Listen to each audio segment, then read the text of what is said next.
पीना हो तो पीना हो तो प्रतिकूल व्यवहार पीकर महान बनो, और पहनना हो तो मर्यादित वस्त्र पहनकर सदाचारी बनो। और रा क्या बोल रहा है? रखना हो तो अच्छाई रखकर अच्छे बनो। और ये बोल रहा है इच्छा हो तो समाधि मरण की इच्छा रखकर भगवान बनो। ये पिपरई की परिभाषा चल रही है। और निश्चित रूप से कल पिपरई की परिभाषा करते करते मैंने आप लोगों के बीच में एक नई बात रख दी थी कि कम से कम 14 दिन अपने स्मरणमय बना लो। 14 दिन कुछ ऐसा कर लो तो सचमुच में आपको महान बना दे। तो भाई हमारे पास आया, उसने कहा महाराज हमें कुछ आता नहीं नमो रहंताणम के अलावा, और आपने हमें सीधे सीधे प्रतिमा दे दी। तो मैंने कहा भाई विकल्प मत करे, ऐसा कोई मामला नहीं है बहुत बड़ा। मैं उसको बहुत शॉर्ट एंड स्वीट में पहले आपको समझा देता हूँ, ताकि जो लोग जिनने प्रतिमा ली, और ध्यान रखना क्योंकि मैंने आपसे एक ही बात बोला था, एक ही बात बेस बनाया था, क्या आपको भगवान बनना है? तो आप सबने कहा था बनना है। तो आपसे पूछा समाधि मरण करना है, तो आपने कहा समाधि मरण करना है। तो समाधि सबको करना है, ये बात की बात है कि कोई नहीं ले पा रहा है, ये उसकी मजबूरी है। लेकिन ये बताओ सबको लेना है या नहीं लेना है? अरे हमारे भविष्य में हमें आज नहीं तो कल उन पंचम गुण स्थान को प्राप्त करना है, नहीं करना है?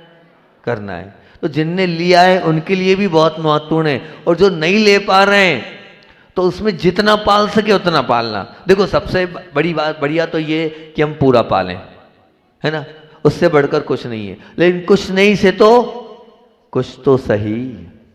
आज भी आप मन बना सकते हैं। मैं आपको बहुत सरल सहज रूप से पहले बता दूं, प्रवचन तो मुझे यही करना था प्रतिकूल व्यवहार का, लेकिन भाई की मांग थी। वो भाई कहाँ है? हाँ वो रहा, ठीक है। वो भाई की मांग थी कि कुछ आता नहीं है, नमोकार मंत्री आता है। बहुत अच्छा लगा। उस भाई ने बोला कि जीवन में पहली बार मैंने आज शुद्ध भोजन किया, और कुछ नहीं एक टाइम भोजन किया, आज बहुत अच्छा लगा महाराज जी। तो उस भाई बोले नमोकार मंत्र के अलावा कुछ आता नहीं है, आप बताओ और क्या करना है? इतना बड़ा व्यापार संभालने वाला, दिन रात 2-2 3-3 पेट्रोल पंप, इतना सारा व्यापार, और ऐसा व्यक्ति अगर मान लीजिए इतनी आगे बढ़ रहा है तो मान सकता हूँ कि गुरु की कृपा तो बरस रही है यहाँ पर। तो बहुत सरल सहज रूप से पहले तो मैं अपनी बात को रख दूं कि भैया मैंने ये जो आपको बताया था मन से नहीं बताया था, आगम की बात आपके बीच में रखी थी। वो आगम की 2 लाइनें जो भगवती आराधना की, वो आपके बीच में रख देता हूँ, ताकि आपसे कोई पूछे ओ भैया कहाँ से ऐसी 15 दिन की प्रतिमा ली, तो आप बता देना भगवती आराधना में हमने, यहाँ पर भगवती आराधना को आपको बता रहा हूँ, पेज नंबर 158 या गाथा नंबर 158 में ये लिखा हुआ है। क्या लिखा हुआ है? तेषाम द्विविध प्रत्याख्यानम अल्पकालिकम जीवाधिकम च इति। 2 प्रकार के प्रत्याख्यान होते हैं, एक अल्पकाल का, एक जीवन पर्यंत का। पक्ष मास सनमास द्विरूपेण भविष्यत कालन सावधिक कृत्वा तत्र स्थूल हिंसा नस्ते ब्रह्म परिग्रह आचर्यामि इति प्रत्याख्यानम इत्ययम्। तब क्या बोल दिया?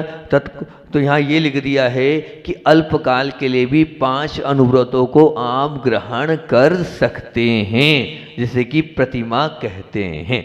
ये मैंने आपको भगवती आराधना की लाइन जो पूज्य गुरुदेव के मुखारबिंद से हमने सुनी थी, वो आपके बीच में मैंने रख दी। ठीक, अब इसमें आपको छोटी बता देता हूँ कि क्या होता है। 5 अनुव्रत होते हैं। क्या होते हैं? 4 शिक्षा व्रत होते हैं। सबको सुनने योग्य है। आप मानो नहीं करो तो कभी सुन तो लो, काम का है सबके ये। तो 4 शिक्षा व्रत होते हैं और 3 गुण व्रत होते हैं। एक एक लाइन में इसकी परिभाषा मैं आपके सामने रख दूंगा। तो इसमें मुख्यतः से जो 5 गुण व्रत और 5 अनुव्रत, 4 शिक्षा व्रत, 3 गुण व्रत होते हैं। सबसे पहला प्रश्न मैं आपसे ये पूछता हूँ, चलो आप तो ये बताओ श्रावक किसको कहते हैं? श्रावक जो श्रद्धावान हो, जो विवेकवान हो और जो क्रियावान हो, उसको क्या कहते हैं? श्रावक। शा का श्रद्धावान, वा का विवेकवान और का क्रियावान, उसको क्या कहते हैं? श्रावक कहते हैं। और श्रावक के कितने भेद हैं? समझना, बहुत समझने का प्रयास करना कि श्रावक, हमें ही नहीं पता कि हम श्रावक कौन से हैं, क्या हैं, किस प्रकार के हैं। मैं पूछता हूँ आप कौन से श्रावक हो? चलो श्रावक श्रद्धावान भी हो, विवेकवान भी हो, क्रियावान भी हो, ठीक। कौन से प्रकार के श्रावक हो आप? अरे अपनी कोई क्वालिटी आपकी है नहीं है तो अब सुनना, इसमें श्रावक 3 प्रकार के बोले। एक बोला है पाक्षिक श्रावक, एक बोला है नैष्ठिक श्रावक, और एक बोला है साधक श्रावक। मतलब जिनेंद्र भगवान का पक्ष रखने वाला जो पाक्षिक श्रावक होता है, जो षड आवश्यक का पालन करता है, स्थूल रूप से वो मूल गुण और सप्तव्यसन रात्रि भोजन का त्यागी होता है, वो पाक्षिक श्रावक कहलाता है। और नैष्ठिक जो दर्शन प्रतिमा आदि प्रतिमाओं को धारण करता है, वो नैष्ठिक श्रावक कहलाता है। और साधक श्रावक वो होता है जो समाधि मरण की भावना साधना में लगा रहता है, और जो श्रावक आनंदित होकर जीवन के अंत समय तक मृत्यु के समय के लिए तैयार होता है, और भोजन के लिए मन वचन काया से त्याग करके पवित्र आत्मा के ध्यान में लेता है। तो समाधि की ओर वो प्रतिमाधारी तो, लेकिन साधक श्रावक है। अब आप कौन से श्रावक हैं?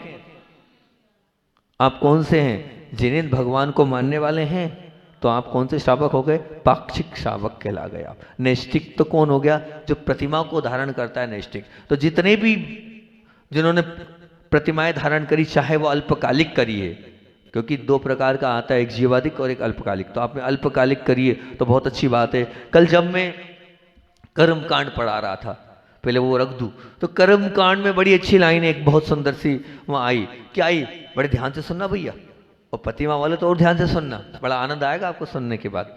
उसमें जब कर्म कांड पढ़ा रहा था तो कर्म कांड में ये बात आई कि, क्या बात आई सुनेंगे ध्यान से, कि चतुर्थ गुणस्थान के बाद पंचम गुणस्थान में कौन सी प्रकृति का उदय नहीं है।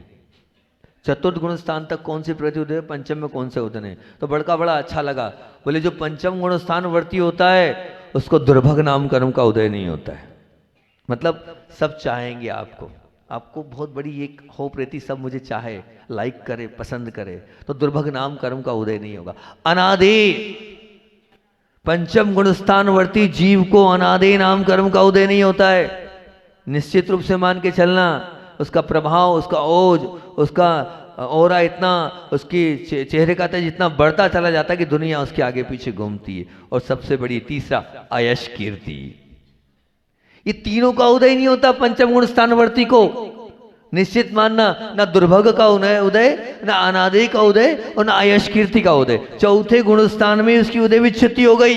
कल पढ़ रहे थे, अच्छा लगा। मैंने कहा प्रतिमाधारियों को बताऊंगा कि तुम्हारा दुर्भग चला गया, तुम्हारा अनादि चला गया, तुम्हारी आयश कीर्ति चली गई। अब तो चारों तरफ तुम्हारी यश की पताका फहराई जाएगी, क्योंकि तुमने काम इतना उज्जवल और महान कर लिया है कि यश कीर्ति चारों ओर फैलेगी, और आदेय कर्म का होगा, और शुभग नाम कर्म का उदय होगा। निश्चित रूप से मान के चलना। तो शुभग नाम कर्म का उदय, आदेय का उदय और यश कीर्ति का उदय पंचम गुण स्थानवर्ती श्रावक को होगा। ये निश्चित रूप से आप मान के चलना। अब बात ये आती है कि हमें तो एक कहलाता है नैष्ठिक श्रावक, है ना, जिसमें नैष्ठिक श्रावक में आपको बता दिया ये प्रतिमा आती होती है। प्रतिमा कहते किसे हैं? तो आचार्य श्री जी कहते थे कि श्रावक के विकासशील चारित्र का नाम प्रतिमा है। और इसमें जो दर्शन प्रतिमा होती है वही नैष्ठिक श्रावक के अंतर्गत। तो दर्शन जो प्रतिमा होती है वो कौन सी कहलाती है? कि प्रथम प्रतिमा कहलाती है। पर पूज्य गुरुदेव बोलते थे कि प्रतिमा तो 2 से ही प्रारंभ होती है, एक प्रतिमा का कोई महत्व नहीं, वो तो श्रावक है।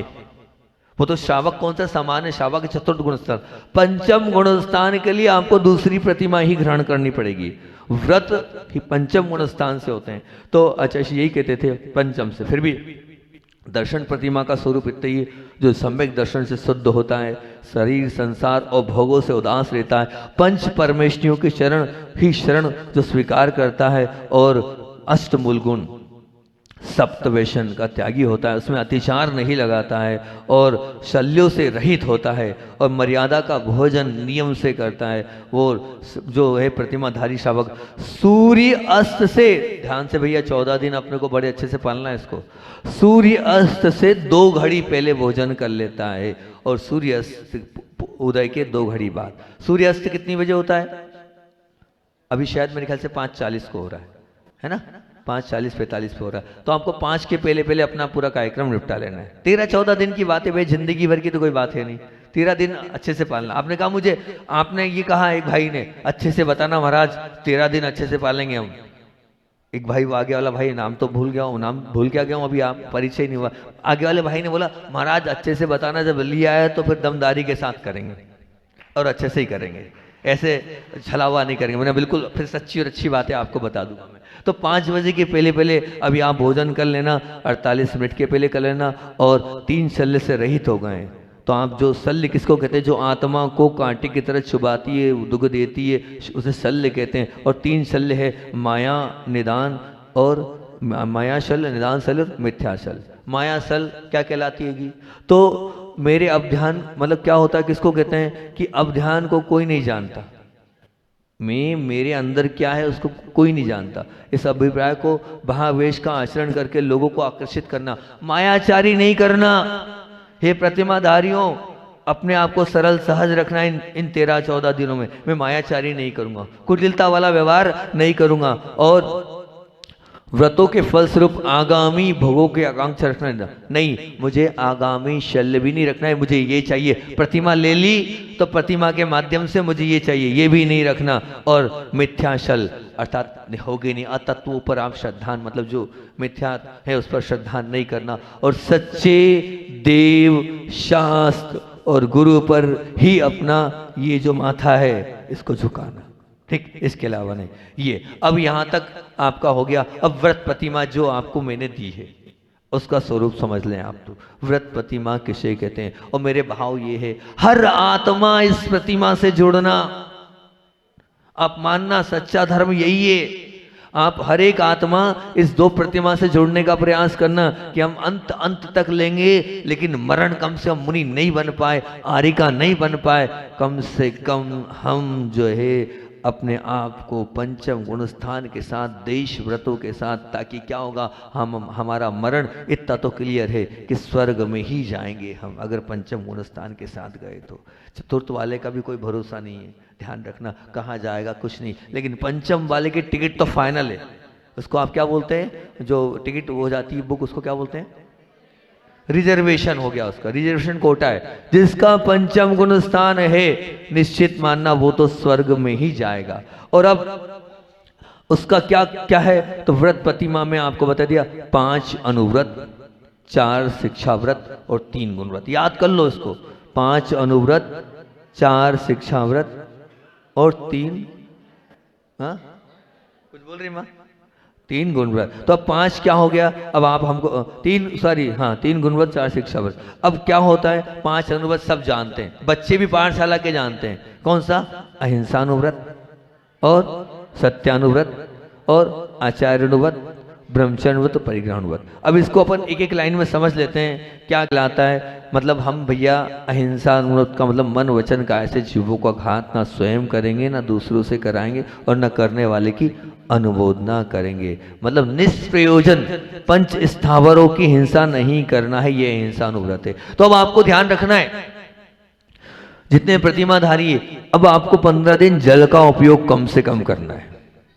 1 बाल्टी से काम चलता है, और कम से चलता है तो आधी बाल्टी से चलाना, क्योंकि अब अहिंसा, जितने जल आप उपयोग करोगे इतनी क्या होगी, हिंसा होगी।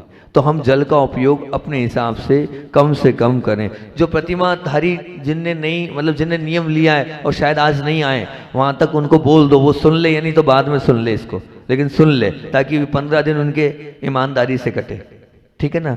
तो क्या करना, अहिंसानुव्रत ये हो गया। अब इस अहिंसानुव्रत के अतिचार तो बहुत सारे हैं। अभी अतिचार मतलब बंद है ना, पशुओं को बांधना, वध करना या छेद करना कषायवश, या पशुओं पर अतिभारारोपण करना, अन्नपान निरुद्ध करना, ये तो शायद हो नहीं पाएगा, होता भी नहीं होगा। अब दूसरा सत्यानुव्रत, स्थूल झूठ स्वयं नहीं बोलना और ना दूसरों से बुलाना, और ऐसा सत्य भी नहीं बोलना जिससे कोई विपत्ति में आ जाए। तो इस प्रकार को ये सत्यानुव्रत कहलाता है। ये मेरे ख्याल से आप सब जानते हैं, फिर भी एक एक लाइन में इसकी परिभाषा बताते जा रहा हूँ मैं, ठीक है ना। और सत्यानुव्रत ये हो गया। फिर आचार्यानुव्रत किसको कहते हैं, मतलब जल और मिट्टी के अलावा दूसरों की रखी हुई, भूली हुई, गिरी हुई कोई भी वस्तु ना स्वयं ग्रहण करना, ना दूसरों को देना।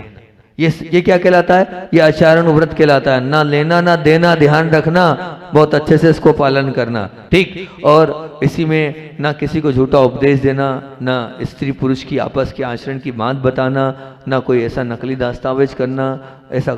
अब आचरण व्रत किसको कहते हैं? कहते हैं कि अब आपका आचरण व्रत में क्या कहला रहा है? तो आचरण व्रत मतलब चोरी हो गई, ठीक। अब उसके बाद कौन सा आएगा? ब्रह्मचर्य व्रत। मतलब क्या हो गया?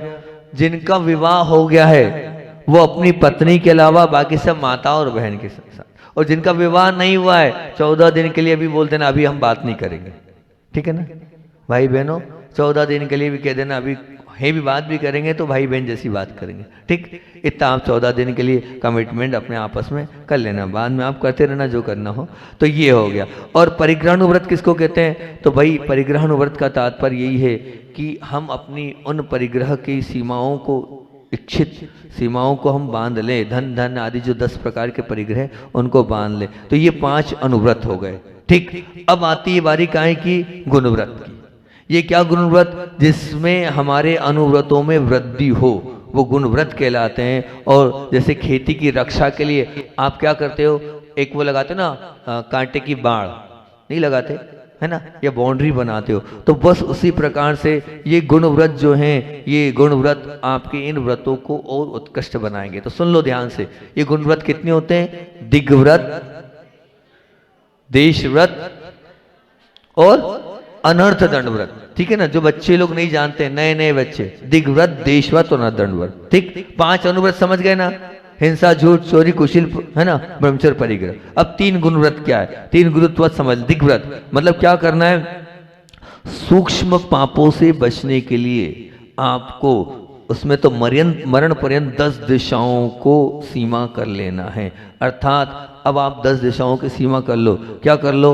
हम इतना कर लो कि विदेश जाने का 14 दिन 15 दिन के लिए त्याग, इतना कर सकते हो, ठीक है ना। हो सकता है कहीं आपको एमपी से बाहर जाना पड़े, और कम कर सकते हो तो फिर जानो। अधिक से अधिक मतलब इतना तो करो कि विदेश नहीं जाएंगे, भारत के बाहर नहीं रहेंगे, ठीक। ये हो गया आपका जीवन पर्यंत के लिए, और इसमें सब प्रकार का आपको ध्यान रखना है। अब देशव्रत किसको कहते हैं? ये आप बड़ी विशुद्धि वाला मामला है ये, ठीक है ना। और पता है आपके यहाँ के गाँव की दीदियों का उदाहरण देता हूँ मैं। देशव्रत में आपके गाँव की दीदियों का उदाहरण देता हूँ मैं। एक बार इन्हीं दीदियों ने, मतलब कौन सी, सोल्डी दीदी और सोनाली दीदी और गोल्डी दीदी, अच्छा ऐसा नाम है उनका, ठीक। नाम में कंफ्यूज हो जाता हूँ। रामटेक की बात है कि मतलब इन लोगों ने सुनाया था हमें, वो हमें ध्यान हैगा कि ये देशव्रत क्या कहलाता है? प्रतिदिन सीमा बनाना कि भैया मैं इस कमरे से बाहर नहीं जाऊंगा, इस मकान से बाहर नहीं जाऊंगा, इस गली से बाहर नहीं जाऊंगा, इस मोहल्ले से बाहर नहीं जाऊंगा, या इस नगर से बाहर नहीं जाऊंगा। इसको कहते हैं देशव्रत। ये आपको रोज बनाना है, जितना आपको बनाना है वो आपके सीमा में। और फिर उसको 24 घंटे पालन करना, अगले दिन तक। सुबह तय किया, अगले दिन सुबह तक तय करना है। 13 दिन तक आपको रोज इस देशव्रत का पालन करना है। अब मैं ये बता रहा था, रामटेक की बात है। रामटेक में एक महाराज जी को अंतराय था, तब इन दीदियों ने नियम ले लिया था कि इस तरफ की गली से यहाँ से लेके यहाँ तक का हैगा हमारा नियम। और जिन महाराज जी को अंतराय था वो कहाँ पीछे चले गए। अब पीछे चले गए तो पीछे चले गए, अब उनका तो नियम था, और 3-4 अंतराय थे। उन्होंने पहले सोचा जाएं जाएं जाएं, कोई बात नहीं, अच्छे काम के लिए, पर उनका मन हुआ नहीं। वो शांतिनाथ भगवान के पास दीदी बैठी और माला फिर रही थी। वो जो 4-5 अंतराय वाले महाराज थे, उनकी विशुद्धि से इधर माला फिर रही थी, उधर तो हम लोग गए थे आहार कराने, और उनके आहार ठीक हो गए थे, क्योंकि उनका नियम था एक ही गली। अगर रामटेक में देखा हो आपने, पीछे अलग स्थान है, वहां पर शुद्ध भोजन लगते थे, और इधर अलग पुराना रामटेक, ठीक है ना। तो ये देशव्रत हमें अष्टमी चतुर्दशी को लोग करते थे। देशव्रत मतलब मोहल्ले गली है ना, उसकी सीमा बनाना। आ गया समझ में भैया? दिग्व्रत आ गया भैया, नए लोग, देशव्रत आ गया। अब आ गया, बहुत अच्छा। अब सबसे महत्वपूर्ण है उसको समझना, और मैं तो चाह रहा हूं जितने बाहर बैठे हैं इसको समझ लेना। अगर जिसने इसको समझ लिया वो जीवन जी लेगा अच्छे से, इससे बाहर कुछ नहीं है। तीसरा है अनर्दंड व्रत। क्या है? बड़े ध्यान से समझना भैया इसको। अनर्दंड व्रत है ना। अनर्दंड व्रत का मतलब क्या होता है कि जिससे अपना कुछ प्रयोजन नहीं है, व्यर्थ ही अपन उसमें अपने पाप का संचय करते चलाते, ऐसे कार्यों को अनर्दंड व्रत कहते हैं। निश्चित रूप से वो अनर्दंड व्रत हमें बिल्कुल नहीं करना है, और उसके जो भेद हैं वो भेद कितने बताएं? 5। ये पांचों को समझ लो। जिन्होंने इन पांचों भेदों को समझ लिया उन्होंने अपने जीवन को उत्कृष्ट बना लिया। ये समझ लेना, भले प्रतिमा मत लो लेकिन 5 अनर्दंड व्रत को समझ लो कि 5 क्या क्या है। सबसे पहला पापोपदेश, मतलब खोटे व्यापार पाप की क्रिया का उपदेश देना। भैया कर लो। अब पाप का उपदेश क्यों दे रहे हो? क्या लेना देना किसी भी चीज़ का? खेती मतलब ये वाली खेती में ये दवाई डाल दो, मछली का कर लो, ऐसा कर लो, वैसा कर लो, अमुक जंगल में चल जाओ वहाँ पर ऐसा मिल जाएगा। तो ये पापोपदेश कभी नहीं करना, पहला। दूसरा हिंसा दान, मतलब हिंसक उपकरणों को देना, है ना। मान लीजिए जो भी आपके घर में कुछ ऐसी चीज़ें वस्तुएं जिनसे हिंसा होती है बिल्कुल मना कर दो।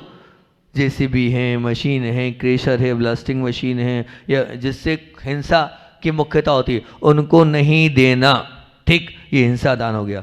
अब बाकी के 3 बहुत महत्वपूर्ण है। मैं ये 3 आपके जीवन को सुधार देंगे। इन 3 पर आपको ध्यान देना है। कौन कौन से 3? अब ध्यान। अब ध्यान मतलब पर के दोषों को ग्रहण करना, है ना। मतलब क्या हो गया? अब ध्यान मतलब पर के दोषों को देखना, ये अब ध्यान। तुम्हें क्या लेना देना दूसरों के दोषों से?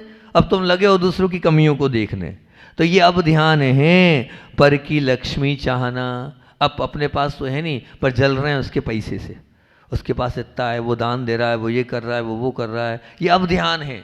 ये दुर्ध्यान है। आप ये मान के चलना इस अब ध्यान के माध्यम से शुद्ध पाप इकट्ठा हो रहा है। पर की स्त्री को चाहना, है ना, ये क्या है? ये अब ध्यान है। और देश के कारण और वो जो सामने वाला है उसका बुरा हो जाए, उसकी दुकान नष्ट हो जाए, उसकी खेती जल जाए, वो भाई कोई चुनाव में खड़ा है तो हार जाए, उसके यहाँ डाका पड़ जाए, उसके यहाँ चोरी हो जाए, ये सब क्या है? अब ध्यान कहलाता है। ऐसा अनर्दंड कहलाता है। देखो उसका होगा तो उसका बुरा होगा, लेकिन तुम्हारा कौन सा भला हो रहा है? अगर हम ये करना है, ये सब अब ध्यान है। ठीक, इन सबको अपने जीवन से हमें बाहर करना है, यह अब ध्यान हो गया। और 5वें नंबर, अब 4थे नंबर पर क्या है? प्रमादचर्या। क्या कहलाती है प्रमादचर्या? बिना प्रयोजन के जमीन खोदना, ये चटाई तोड़ तोड़ के फेंकना, जल फेंकना, खूब सारा जल का उपयोग करना, अग्नि जल रही है जलने देना, लाइट जल रही है जलने देना, ये सब प्रमादचर्या चल रही है। घूमने जाना, है ना। और क्या हो गया? अब घूमने जा रहे हैं और वहाँ पर घूमते घूमते हम पेड़ पौधे पर चल रहे हैं, है ना, तो ये निष्प्रयोजन है। ये सब क्या है? प्रमादचर्या कहला रही है। ठीक, और अंतिम में 5वां दुष्श्रुति। दुष्श्रुति क्या कहलाती है? कि ऐसी श्रुति, श्रुति मतलब सुनना, जिससे चित्त में कालुष्ता आ जाए। ऐसे अश्लील साहित्य को पढ़ना, सुनना, गीत सुनना, नाटक सुनना, टेलीविज़न देखना, सिनेमा देखना, जिससे हमारे परिणाम खराब हो जाएं। तो ये 5 प्रकार के क्या हैं? क्या है? अनर्दंड व्रत। पापोपदेश, हिंसादान, अपध्यान और प्रमाचर्या दुष्श्रुति। अपने आप को इन 5 से बचाना। जो जिन लोगों ने प्रतिमाएं ली है 13, 14 दिन, 15 दिन तो बचाना कम से कम कि हाँ हम बिल्कुल नहीं करेंगे। अब ये हो गए आपके सरल भाषा में, हमने शार्ट में आपको बता दिया। आपके क्या बता दिए? 3। अब 4 शिक्षा व्रत और सीख लो।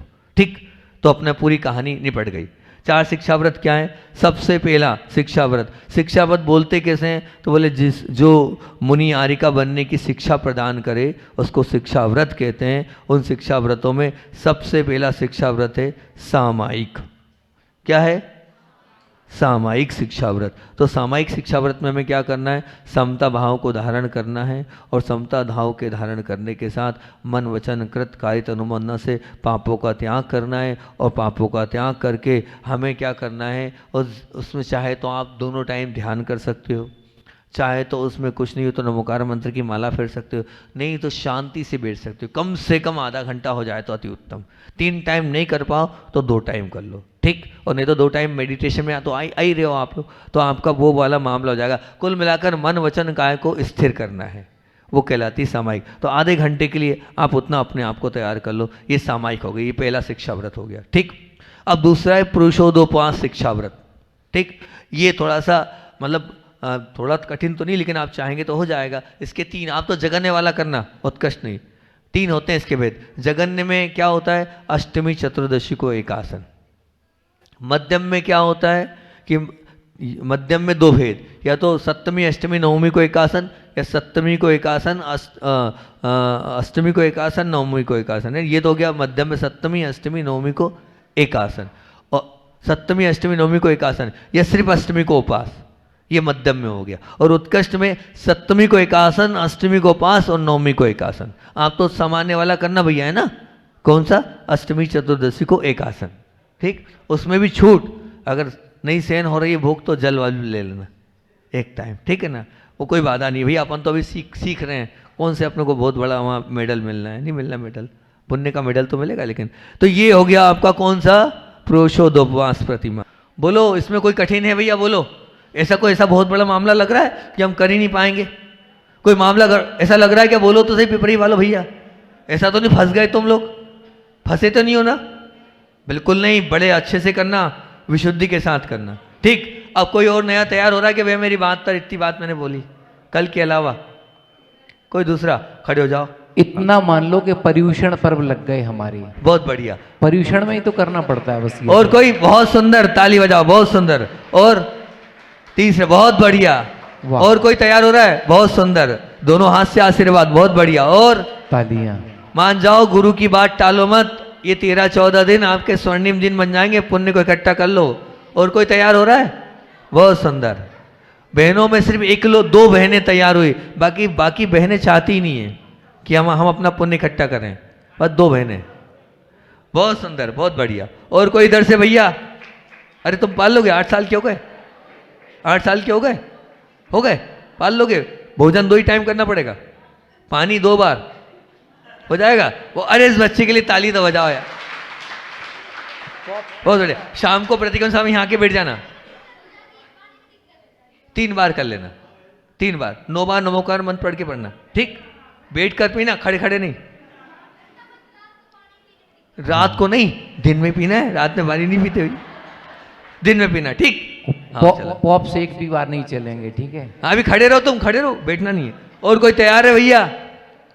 भैया पीछे से कोई युवा वर्ग? हाँ, भगो मत भैया, भगो मत, तुम इतनी जल्दी ध्यान रखना, कर्म छोड़ेगा नहीं तुमको, ऐसे ही तुम भगोगे तो ऐसे कर्म पेरेगा तुम्हें। हमारा संकेत भैया भी हो गया हमारे जी। कहाँ हुआ? किधर हुआ ये? हाँ, ठीक। और कोई तैयार हो रहा भैया?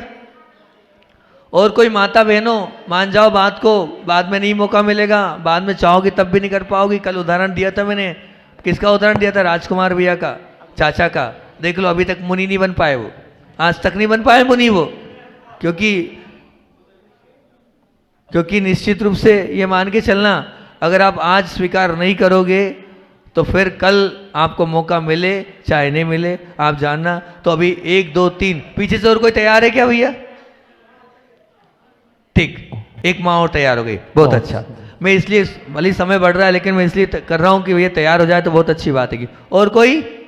चलो अब 4-5 और एक बार आप लोग नियम ले लो, 2 मिनट में, 1 महीने के लिए। बहुत सुंदर, बहुत। चलो हाँ बोलो फटाफट, जो लोग खड़े हुए हैं बोलो, हे खड़े रहो। हे महाराज जी, जो लोग तैयार हुए खड़े हो जाओ, जल्दी फटाफट खड़े हो जाओ।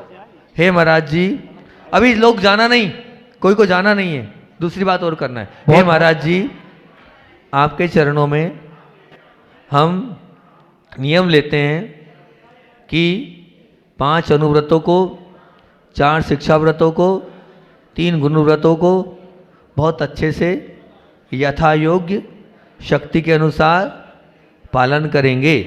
आप आशीर्वाद दें। बताओ, हम ही बोल रहे हैं आशीर्वाद दें, ठीक है? आपको बहुत बहुत दोनों हाथ से आशीर्वाद।